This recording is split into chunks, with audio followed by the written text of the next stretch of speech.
in the neighborhoods, and I'm trying. You know, the last few messages I've ministered about the Afro, about growing the Afro, and I've taken a lot of flack for it, a lot of ridicule even.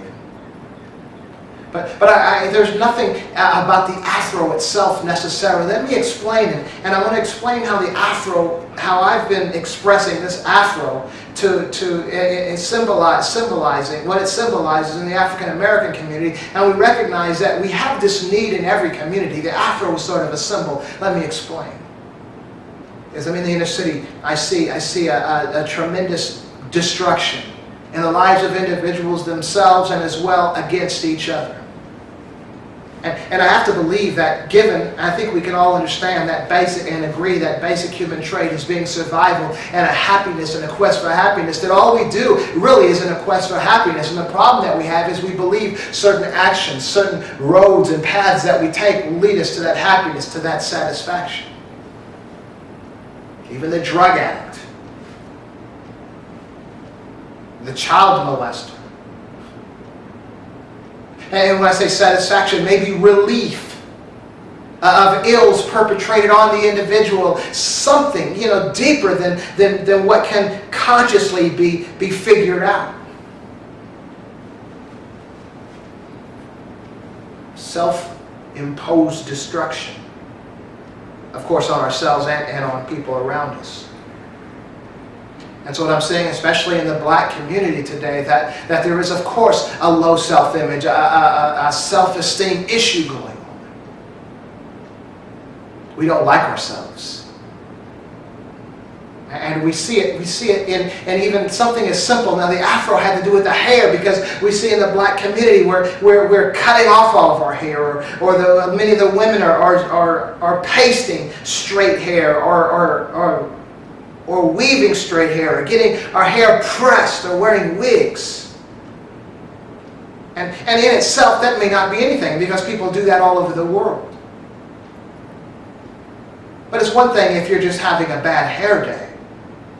It's something else if you're trying to disguise the natural attributes of who you are, of what God created you to be. Now I've been around a while. I'll be 52 this year. I was in the 70s. I was a teenager. And nobody can tell me that because you have coarse hair, that it can't look good. Anybody that's my age knows that. We've seen the Afros. We've seen the women, different shades of women with different types of Afros, and Afro puffs and big Afros, a little ball up on their head, and you can't tell me that doesn't look good. I was in Asia in the late 70s. In Japan and Korea, and I saw women of other nations imitating black folks and Chinese women and Korean women with afros and afro puffs, Taiwanese women, all over the world. And from what I understand in Europe, I was in Europe as a child, but I don't remember it as an adult. So from what I've talked to other military people that have been in Europe overseas, that the Europeans in many different nations were as well imitating and emulating black folks with their afros.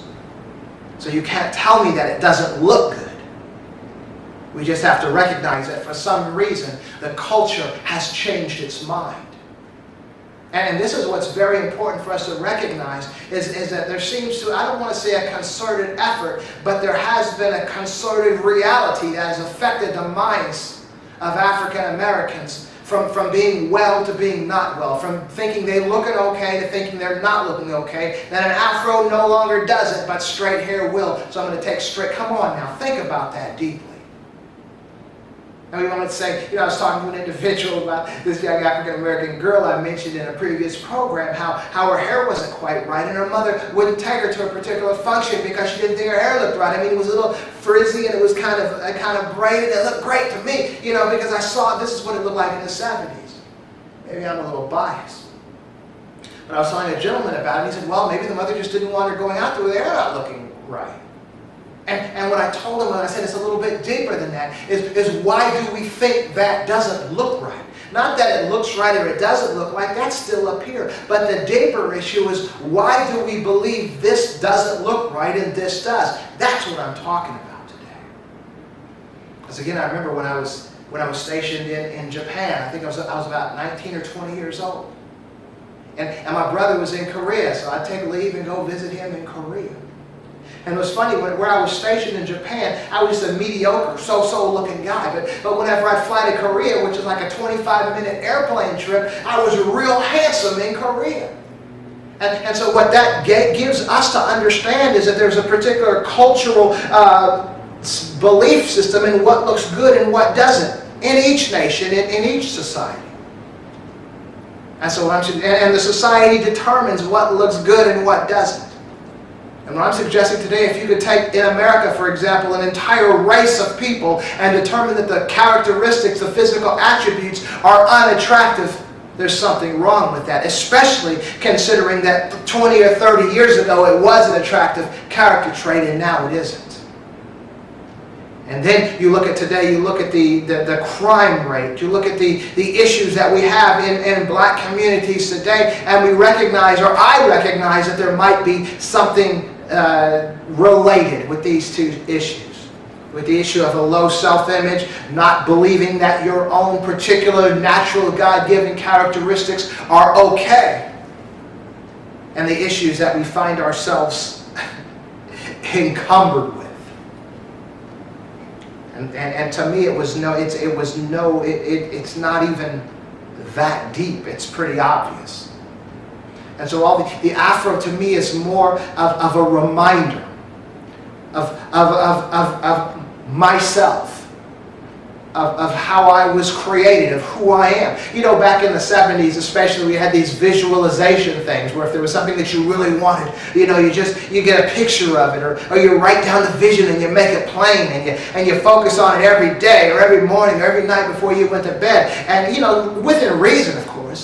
And in a period of time, you find yourself often acquiring those things. I think there was a book written called The Secret, you know, something to that effect. It may have taken it to a different level, and I don't know about all that, but the idea is the same. As you focus on something, a desire of your heart, it will in time manifest. And so what I'm suggesting today with the Afro is simply a visualization of one's own blackness as far as an African American is concerned, the natural God-given character traits, because we are suffering at the moment from a negative self-image, which is why we're trying to change ourselves.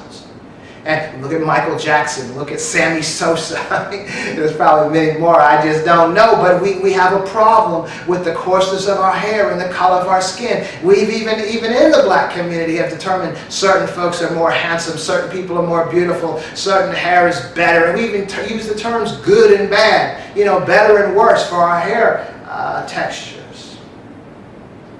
And so the Afro, to me, each individual, your own natural characteristics, you can do something with whatever God has given you. You can make it look right, given a particular style. So my thought with the Afro, when I came in the house one day, and a friend was visiting, and I was talking about the Afro, and she was like a real light-skinned girl with straight hair, and her own natural straight hair, and she said, everybody doesn't have to go Afro?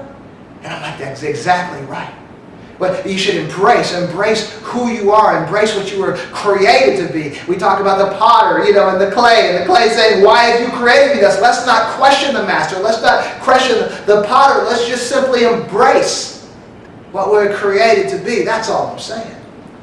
And so it's my theory now that as we grow our Afros, and every day we tend to it, every morning we tend to it, each day when we look at it, each time we're in the mirror, each time we're TLC, caring for our Afro, we become more and more in love. We become more and more enjoying this attribute, this natural attribute, this characteristic character trait of our own, this natural character trait.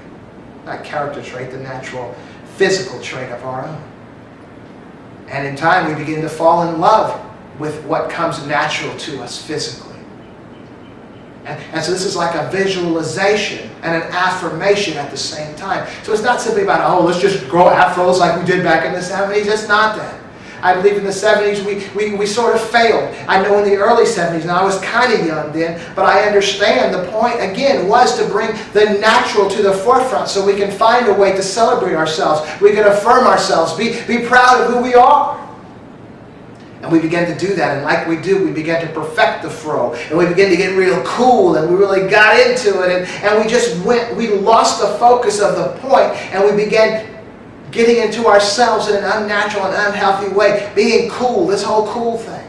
And the drugs were introduced into this community, and all these things began to get us sidetracked off of the purpose, the point, the self-affirmation that I am okay. I am proud of the way God created me to be.